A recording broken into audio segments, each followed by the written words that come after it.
Assalamualaikum warahmatullahi wabarakatuh.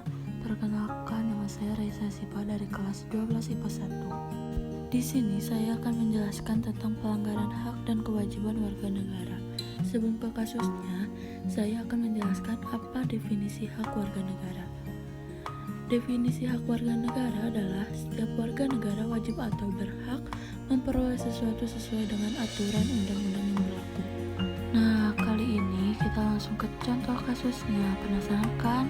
Yuk simak baik-baik. Ya pemirsa, meski sudah digelar berbagai kegiatan pada acara Millennial Road Safety Festival pada hari Minggu kemarin di Bundaran Pancasila yang bertujuan untuk membentuk generasi milenial yang sadar dan patuh terlalu lintas serta selalu menjunjung tinggi norma sosial di masyarakat, namun masih saja banyak generasi milenial yang melakukan pelanggaran.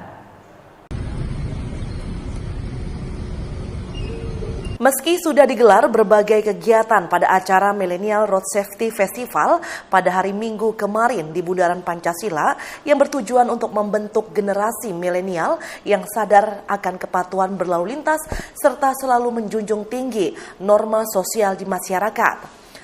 Dalam acara tersebut, pihak Satlantas Polres Kobar menggelar berbagai kegiatan seperti melakukan sosialisasi keselamatan berlalu lintas dalam bentuk talkshow dan melakukan sosialisasi ke sekolah-sekolah negeri serta sekolah swasta dan juga pondok pesantren hingga perguruan tinggi yang ada di kota Pangkalan Bun.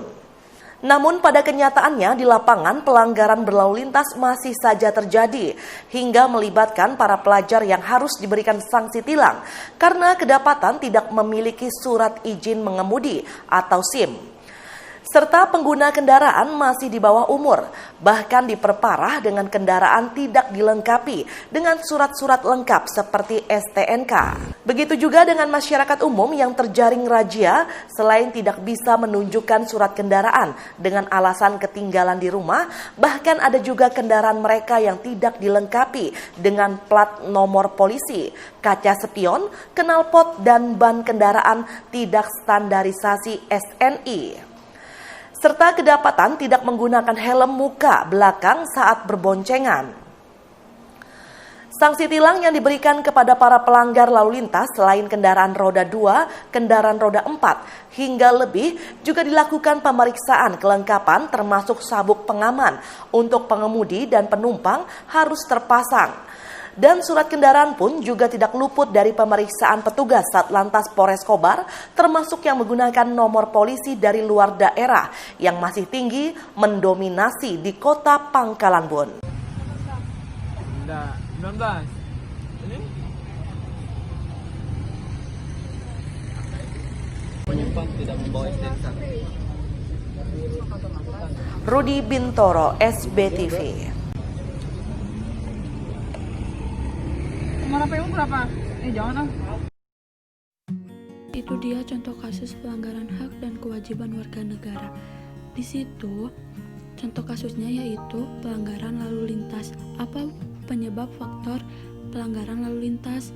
Penyebabnya minimnya pengetahuan mengenai peraturan dan rambu lalu lintas. Kedua, kendaraan yang digunakan sudah tidak layak atau melebihi ketentuan standar. Ketiga, hanya patuh ketika ada polisi yang patroli. Keempat, meremehkan peraturan yang sudah dibuat. Kelima, melanggar aturan karena alasan keperluan mendesak. Nah, pasal berapakah yang menyebabkan pelanggaran lalu lintas tersebut? Dalam Undang-Undang tentang Lalu Lintas pasal 287 ayat 1 tercantum denda yang dikenakan pada pelanggaran lalu lintas. Pasal tersebut berbunyi, setiap orang yang mengemudikan kendaraan bermotor di jalan yang melanggar aturan, perintah, atau larangan yang dinyatakan dengan rambu lalu lintas sebagaimana dimaksud dalam pasal 106 ayat 4 huruf A atau marka jalan sebagaimana dimaksud dalam pasal 106 ayat 4 huruf B dipidana dengan pidana kurungan paling lama 2 bulan atau denda paling banyak 500.000. Upaya untuk mengatasi kasus pelanggaran lalu lintas. Ke-1, penetapan hukum yang lebih tegas, bukan permainan salam tempel di jalan. Kedua, mengadakan sosialisasi terhadap peraturan-peraturan berlalu lintas, terutama pada sekolah-sekolah. Ketiga, mengadakan sosialisasi tentang kecelakaan yang terjadi di jalanan akibat ketidaktertiban lalu lintas dan menjalin hubungan yang baik dengan masyarakat. Sekian dan terima kasih presentasi dari saya. Mohon maaf bila ada salah kata yang disengaja atau tidak. Wassalamualaikum warahmatullahi wabarakatuh.